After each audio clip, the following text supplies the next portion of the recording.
In today's video, I'm going to teach you how to remove theme from Gmail Restore Default Theme.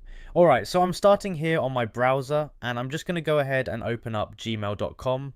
Once it loads, I'll make sure I'm signed into my account, and now I'm looking at my inbox. From here, I'm going to move up to the top right corner of the screen and you'll see that little gear icon. That's the settings button, so I'm just going to click on that.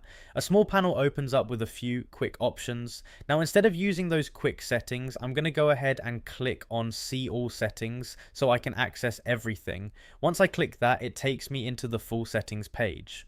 Alright, now I'm here on the settings screen and you'll see a bunch of tabs across the top. What I'm looking for is the themes section, so I'll go ahead and click on themes. Once I click that, I'll see the option to set theme. So I'm going to click on set theme, and this opens up a window showing all the available themes in Gmail. At this point, I can see a bunch of different background options, but what we want is to go back to the default theme. So I'm going to look through the options and select the default theme. I'll click on the default one, and once that's selected, I'm going to go ahead and click the save button. As soon as I click save, the theme window closes and Gmail updates the background back to the original default look. And that's it. The custom theme is removed and your Gmail is now back to the default theme.